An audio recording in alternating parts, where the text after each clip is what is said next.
जो फैला तो भारत में था, परंतु उसे शुरुआत तो किया किसी एक महान क्रांतिकारी ने, लेकिन वो सिर्फ और सिर्फ उनके बीच तक सीमित नहीं रह गया। इसके साथ में भारत का हर वर्ग जुड़ गया, चाहे वो स्त्री हो, पुरुष हो, कोई स्कूल में पढ़ने वाला बच्चा हो, कॉलेज में पढ़ने वाले बच्चे हो, सभी के सभी इसमें जुड़ गए और इसको इस तरीके से फैला दिया गया, इस तरीके से इसमें सभी लोग घुल मिल गए कि इसकी वजह से भारत में इतने लंबे समय तक ले शासन करने वाला जो अंग्रेज था वो थर थर कांपने लग गया। इसकी वजह से वो दुनिया को दिखाने लग गया कि देखो, हम जिस देश पे इतने सालों से राज कर रहे हैं वो देश जो है वो पूरी तरीके से शांत है, इसमें कुछ भी हलचल नहीं हो रही है। इस आंदोलन ने ऐसी दिशा बदल दी थी भारत के अंतर्गत कि लग रहा था मानो जैसे कि संभवतः अभी ही आजादी मिल जाएगी। इस आंदोलन की पूरी रूपरेखा ही भारत किसने चेंज कर दी थी। परंतु अचानक ऐसा क्या हुआ कि इस आंदोलन को मजबूरन रोकना पड़ गया और रोकने वाले ने खुद इस बात की गवाही दी अपने ही पुस्तक में कि मुझे पता है कि ये जो आंदोलन है इसे मैंने रोका है, बड़ा ही मुश्किलों से रोका है। और उन्हें ये अंदेशा था कि अगर ये आंदोलन इसी तरीके से चलता रह गया तो बहुत ही जल्द जो भारत को चाहिए, जो स्वराज चाहिए, वो मिल सकता है। परंतु कुछ परिस्थितियां ही ऐसी पड़ी। अब हम लोग आज जो ये टॉपिक है इसको कंप्लीट करेंगे और साथ में जो यूपी टीजीटी और पीजीटी में जो इस साल न्यू पैटर्न अपनाया गया है, मूल्यांकन बेस्ड जो क्वेश्चन पूछे जा रहे हैं, हम लोग जो है इसके लास्ट में, वीडियो के लास्ट में मूल्यांकन को भी जानेंगे। इसके अंतर्गत जैसे सवाल जो पूछे जाएंगे इसको अब उस तरीके से पूछा नहीं जा रहा है, इसलिए हमें मूल्यांकन को भी जानना बहुत जरूरी है। तो इसलिए वीडियो को लास्ट तक देखिएगा और जो इसके अंतर्गत इसको जो मूल्यांकित किया गया है वो चीज़ों को बहुत विशेष रूप से ध्यान दीजिएगा। और हम लोग आज के इस वीडियो में अपने असहयोग आंदोलन को पूरी तरीके से समाप्त कर देंगे और अगले वीडियो में नेक्स्ट टॉपिक पे चले जाएंगे। तो इसलिए आप लोग वीडियो को पूरा लास्ट तक जरूर देखिएगा और इसके हर एक बिंदुओं को अपनी कॉपी में नोट जरूर करिएगा, क्योंकि ये टॉपिक बहुत ही इंपॉर्टेंट है। और अभी जो हम लोग मॉडर्न हिस्ट्री पढ़ रहे हैं, इस मॉडर्न हिस्ट्री में हर साल क्वेश्चन पूछे जाते हैं, तो एक भी टॉपिक को आप ना इग्नोर नहीं कर सकते हैं। हर एक बिंदु को बहुत ही गहराई से पढ़ने की ज़रूरत है, तो जो मैं पूरी तरीके से अपनी ओर से कोशिश कर रही हूँ आप लोग के लिए लाने के लिए। तो चलिए बिना देर के अपने टॉपिक पे चलते हैं और आज का हम लोग अपना कंप्लीट करते हैं टॉपिक को, ठीक है।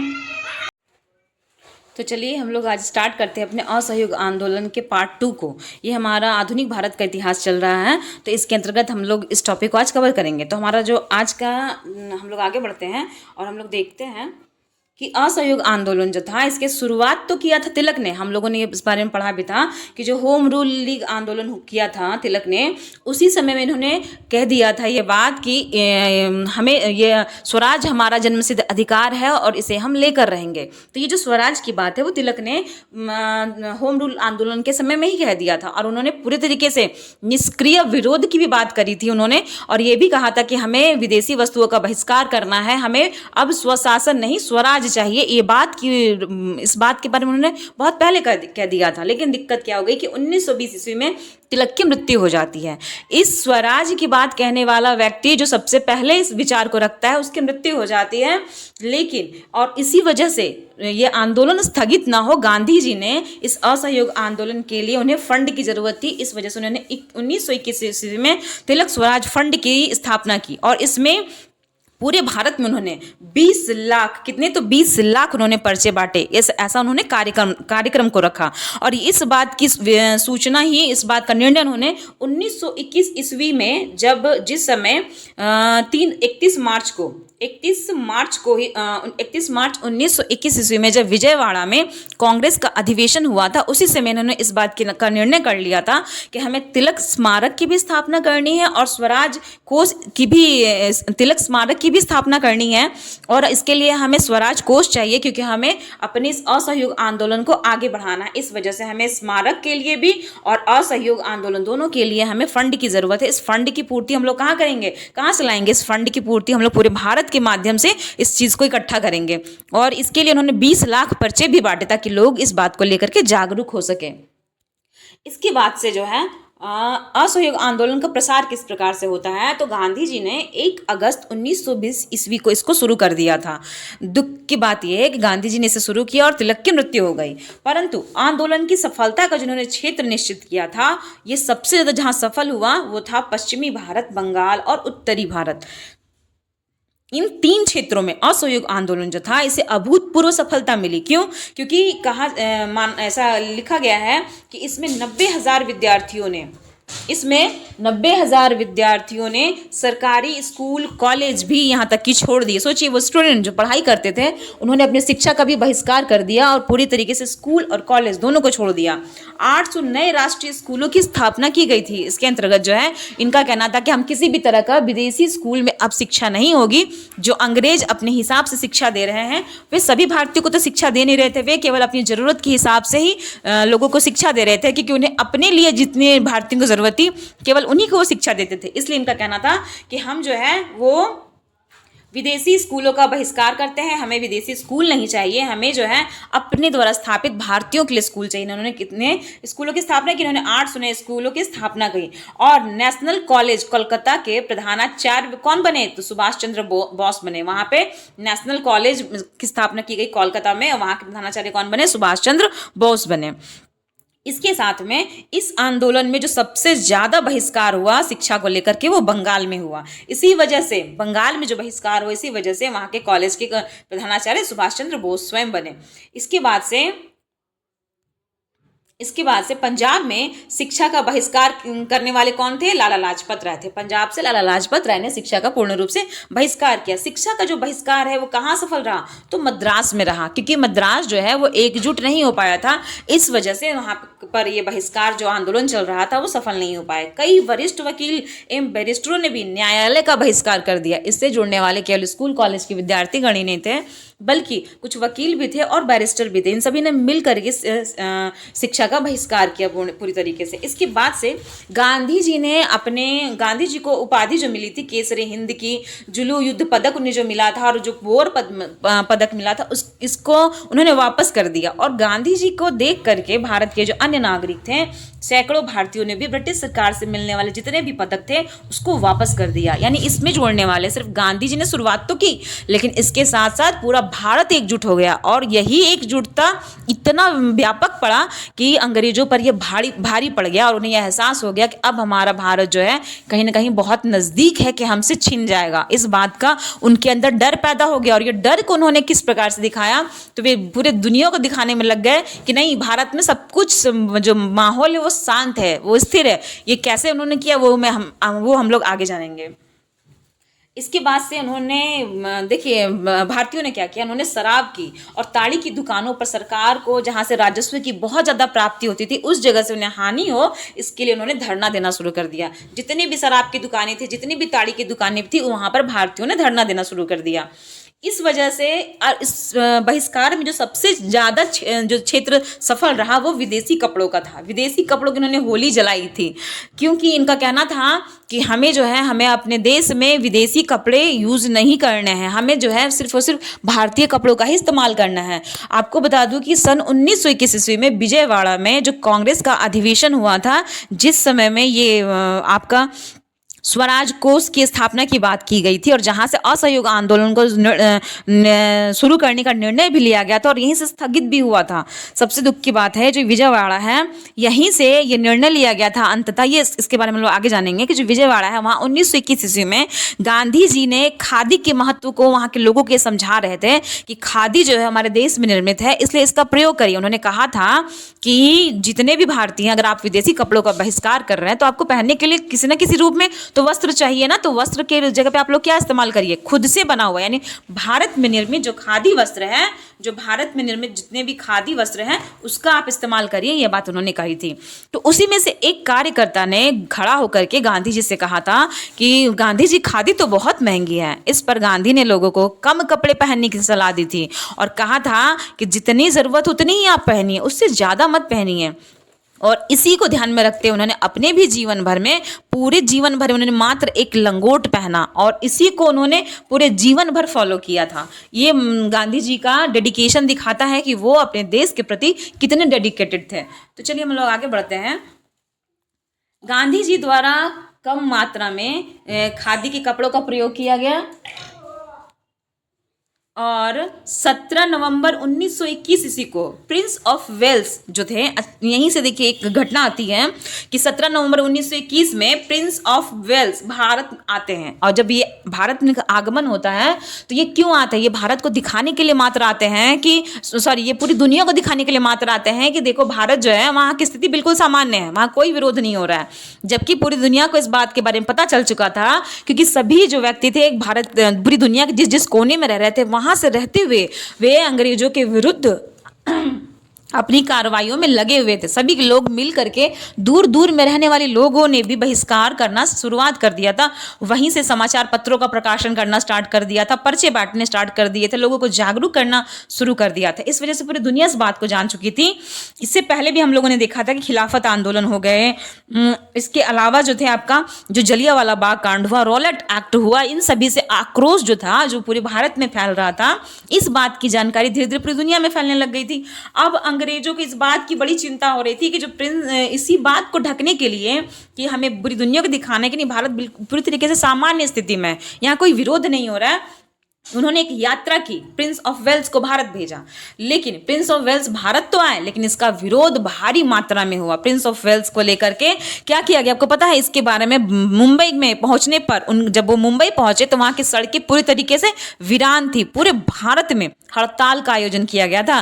पूरे भारत में कहा गया कि उस दिन सरकार की जो क्रूर और दमन नीति है उसके विरोध के लिए सभी को मिल करके भारत में हड़ताल का आयोजन करना है। इसकी वजह से सभी लोगों ने मिल करके इसका प्रदर्शन किया था। कांग्रेस और जो खिलाफत कमेटी थी, कांग्रेस और जो खिलाफत कमेटी थी उस पर प्रतिबंध अंग्रेजों ने लगा दिया था। क्यों? क्योंकि जो खिलाफत कमेटी थी इसमें हिंदू मुस्लिम एक हो चुके थे, ये और कांग्रेस साथ हो गया था। इस वजह से अंग्रेजों को डर हो गया था कि अगर हिंदू मुस्लिम एक हो गए तो भारत में उनके लिए सामान्य स्थिति नहीं रह जाएगी। इस वजह से उन्होंने खिलाफत और कांग्रेस और खिलाफत कमेटी को क्या किया था? पूरी तरीके से रोक दिया था। इनको पूरी तरीके से रोक दिया था। कई नेताओं की गिरफ्तारियां भी हो चुकी थी इसी वजह से, कई नेताओं की गिरफ्तारियां भी हो चुकी थी। मुसलमानों ने आर्य समाज, देखिए मुसलमानों ने इसका किस प्रकार से हिंदू मुसलमान एकता का इसमें साफ साफ पता चलता है कि किस प्रकार से मिलकर के हिंदू मुस्लिमों ने एक साथ होकर के, एकजुट होकर के इस आंदोलन में सहयोग किया था। इन्होंने अंग्रेजों की नींव हिला दी थी। इस आंदोलन के माध्यम से इन्होंने क्या किया? मुसलमानों ने क्या किया? आर्य समाज के एक नेता थे स्वामी श्रद्धानंद, उनको जामा मस्जिद से भाषण देने के लिए आमंत्रित किया। एक समय में जो हिंदू मुस्लिम थे आपस में एक साथ नहीं थे, एकजुट नहीं थे, परंतु खिलाफत आंदोलन, ये जो ऑटोमन साम्राज्य जो हम लोगों ने पहले के वीडियो में पढ़ी है, ऑटोमन साम्राज्य के तहत हम लोगों ने देखा कि किस प्रकार से जब अंग्रेजों ने तुर्की के विरुद्ध अपना पूरा व्यवस्था बनाया तो मुसलमानों का जो ब्रिटेन के प्रति रुख था और रवैया था वो बिल्कुल चेंज हो गया। इस वजह से वे कहाँ मिल गए आकर के? तो कांग्रेस के साथ मिल गए। इसका दिखता है क्या कि उन्होंने स्वामी श्रद्धानंद जी को जामा मस्जिद से भाषण देने के लिए आमंत्रित कर दिया था। इसके बाद हम लोग चलते हैं अपने आगे के क्लास में, आगे के वीडियो में। सिखों ने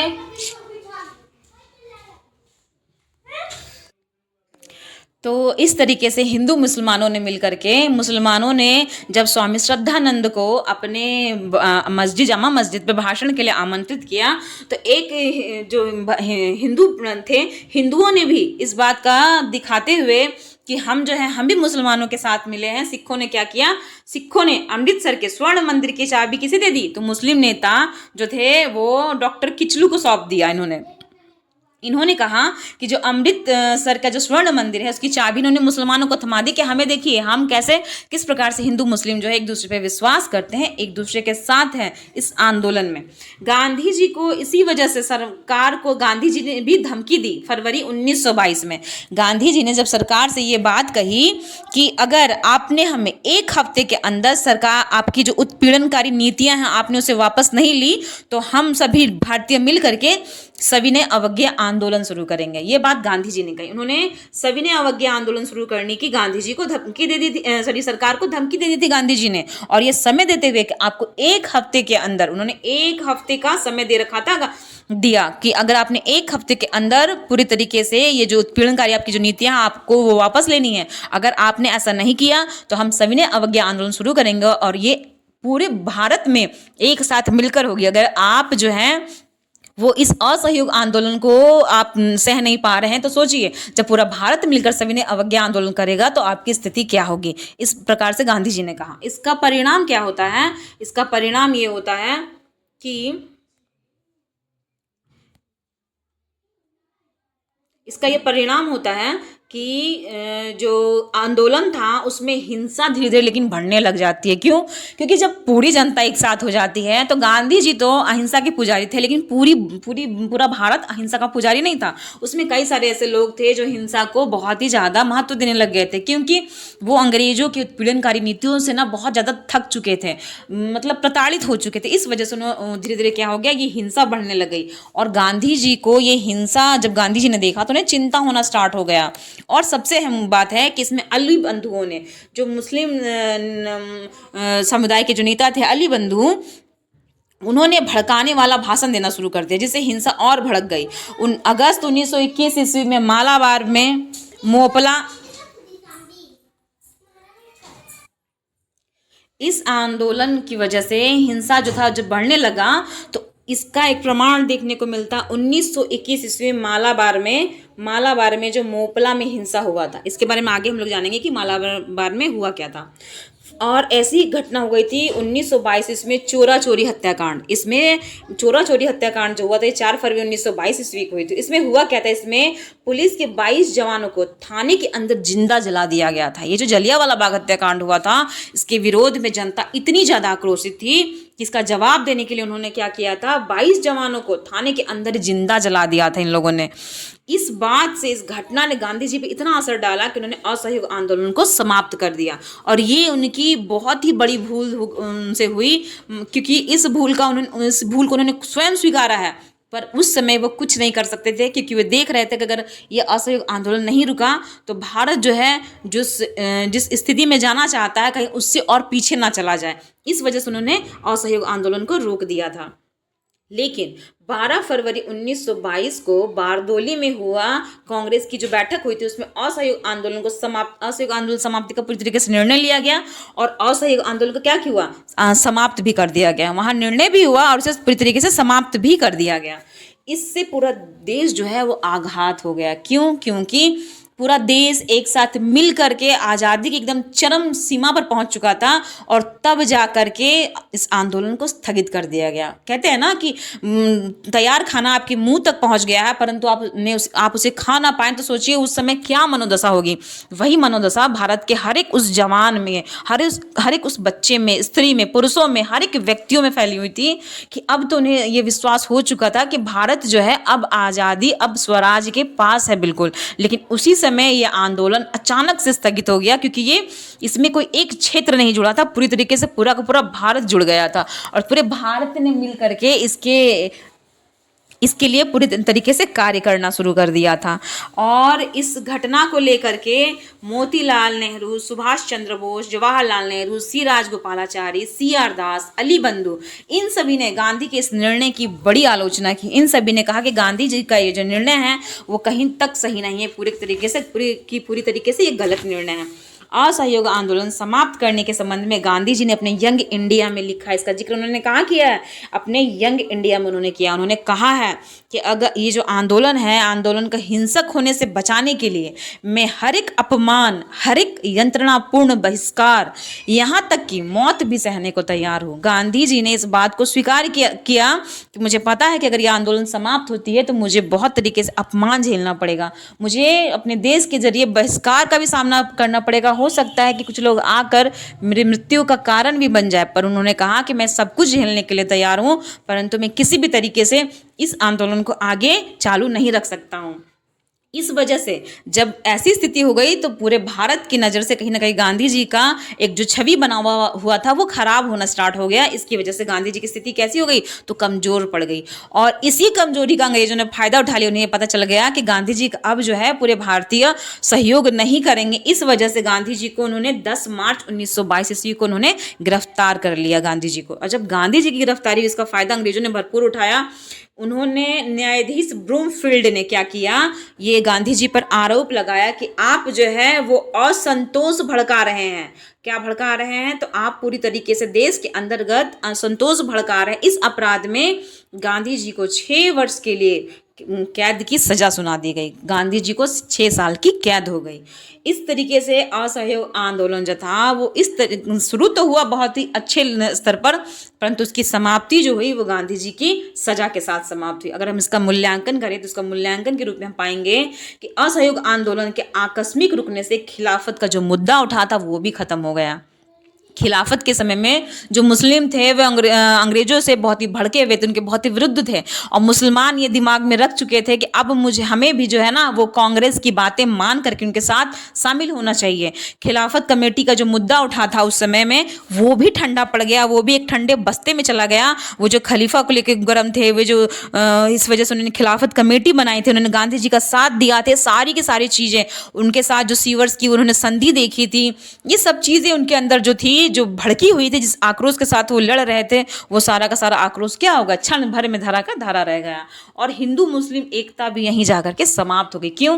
क्योंकि एक हिंदूवादी नेता गांधी जी ने इस आंदोलन को समाप्त कर दिया, तो अंग्रेज जो मुस्लिम समुदाय था उसके मन में हिंदुओं के प्रति वापस से वही भावना आ गई कि ये तो कुछ मतलब कर ही नहीं पा रहे हैं या करेंगे ही नहीं, जिससे हमारी भी समस्याओं को समाधान हो सके। इस तरीके से 1923 से 27 ईस्वी के बीच में देश में बड़े पैमाने पर सांप्रदायिकता भड़की और दंगे होना शुरू हो गए। मालाबार जो क्षेत्र था, जो हम लोगों ने भी जस्ट कुछ समय पहले पढ़ा कि जो मालाबार था, जो केरल में, ये हिस्सा कहाँ पड़ता है तो केरल में पड़ता है। यहाँ का जो मोपला किसान था, उन्होंने हिंदू जो भू सामंत थे और जो वहाँ के साहूकार थे जो हिंदू थे, उनके विरुद्ध उन्होंने विद्रोह कर दिया। और विद्रोह के कारण भयंकर रक्तपात हुआ, और ये रक्तपात इतना भयंकर हुआ कि जो समाज और समुदाय एक स्वशासन के अंतर्गत काम कर रहे थे और शांतिपूर्ण रूप से काम कर रहे थे, वो पूरी तरीके से शांति क्या हो गई, भंग हो गई और समाप्त हो गई।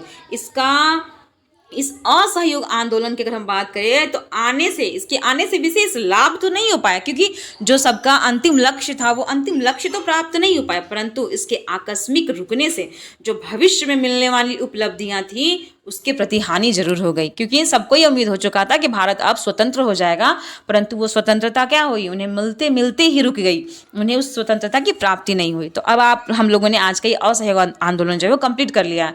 हम लोगों ने इसके मूल्यांकन वाले फेज को भी देखा। देखिए, प्रश्न जो है अब टीजीटी पीजीटी के चेंज होने के बाद मूल्यांकन आधारित हो चुके हैं। उसमें प्रश्नों को लॉन्ग बेसिस पे पूछा जा रहा है।